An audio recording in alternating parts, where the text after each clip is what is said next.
Hi, my name is Ashley Viss, and I'm the Children's Ministry Coordinator here at Wellington Heights Community Church. This is our fourth and final week of Advent, and this week is focused on love. This is just a reminder to check the at-home bags for some glow sticks that you guys can use on this night's longest night of the year.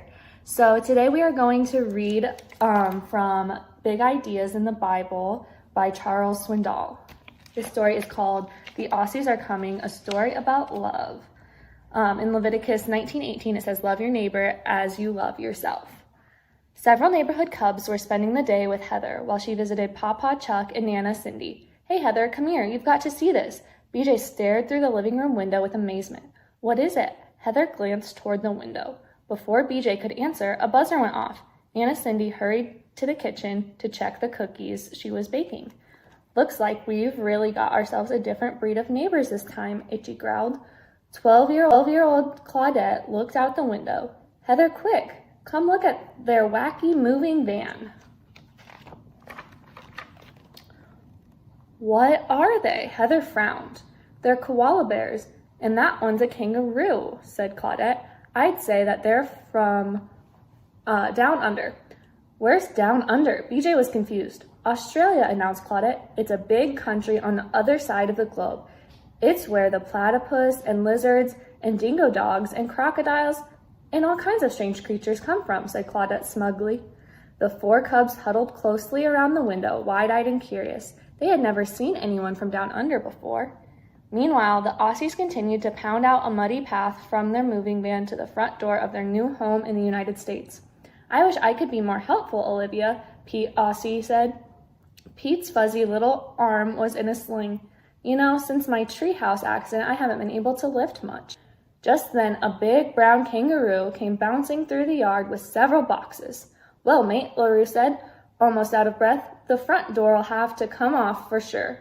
The cubs began to panic as Mr. Aussie and the kangaroo came bouncing up the path to Papa Chuck's front door.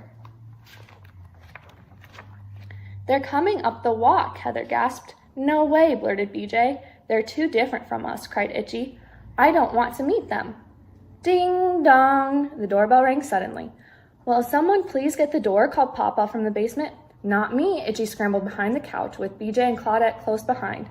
"They're standing on our porch," Heather shrieked as she bolted into the closet. Ding dong! After several rings, Papa Chuck came rumbling up the basement stairs. "Where are those cubs anyway?" he mumbled to himself as he cheerfully opened the door to greet the new neighbors. "Good day, mate." The friendly koala bear stuck out a tiny paw as he spoke. "My name's Pete.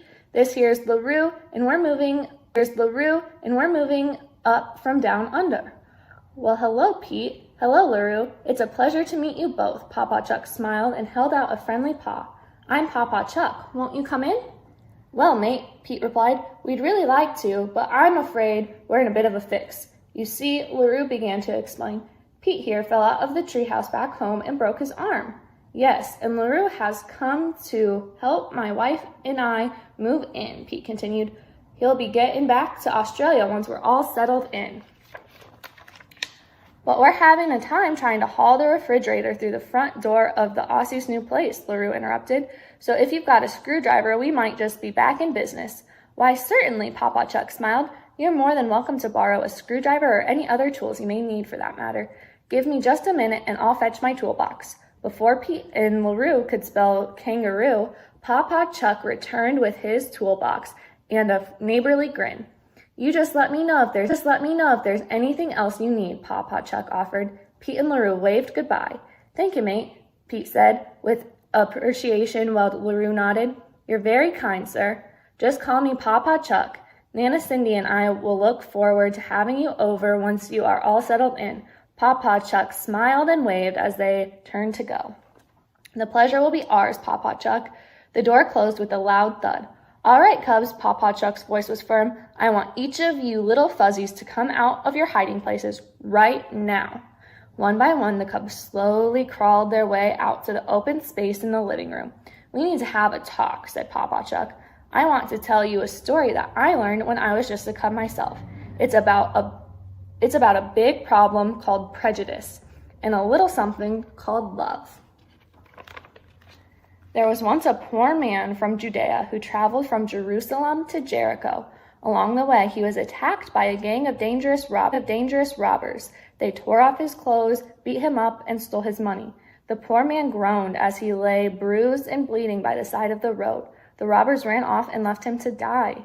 A priest from Judea walked by. He saw the wounded man lying in the road. The priest crossed over to the opposite side of the street. He did not want to get involved. Instead of stopping to help the hurt man, the priest quickly walked away. Later, another leader from Judea walked by the wounded man. He saw that he was hurt, but also ignored the man and walked by on the other side of the road. At last, a man from Samaria came by and saw the injured man.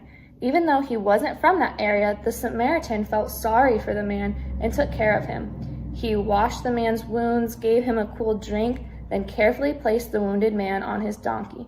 The Samaritan took him to a nearby inn and spent the night watching over him. Here, the injured man could get well. The Samaritan gave the innkeeper some money to pay for the hurt man's care. If it costs more, he promised, I will pay you the rest when I return from my trip. Papa Chuck smiled and asked, now which one of the three men was the best neighbor to the poor man? The man from Samaria was the best neighbor, said Heather. That's right, said Papa Chuck. Jesus told his followers that the Good Samaritan was the best kind of neighbor because he had love in his heart. You see, the Samaritan refused to let a different skin color or different sounding words stop him from loving and caring for someone in need. I feel bad for poking fun at our new neighbors, Itchy said as he looked forward to the window. Me too, BJ sighed. We shouldn't have made fun of the way they look, admitted Heather. As the little koala bear struggled to get the refrigerator through the front door, Heather suggested, maybe we can help them. That's a great idea, Heather, said Papa Chuck. Just then, Nana Cindy came back into the room. I can help carry some boxes for them, offered Itchy. Nana Cindy, why don't you and I take some cookies to the new neighbors? Asked Heather. Papa Chuck hugged the cubs and said, I'm so proud of you. Now you're beginning to understand what it means to love your neighbor as you love yourself. And that is the end of the book. So I have a couple of questions for you guys. The first one is, why did the bears treat their neighbors differently? The second question is, what did the bears learn from the story about the Good Samaritan? And the third question is, how did the bears show love to their new neighbors?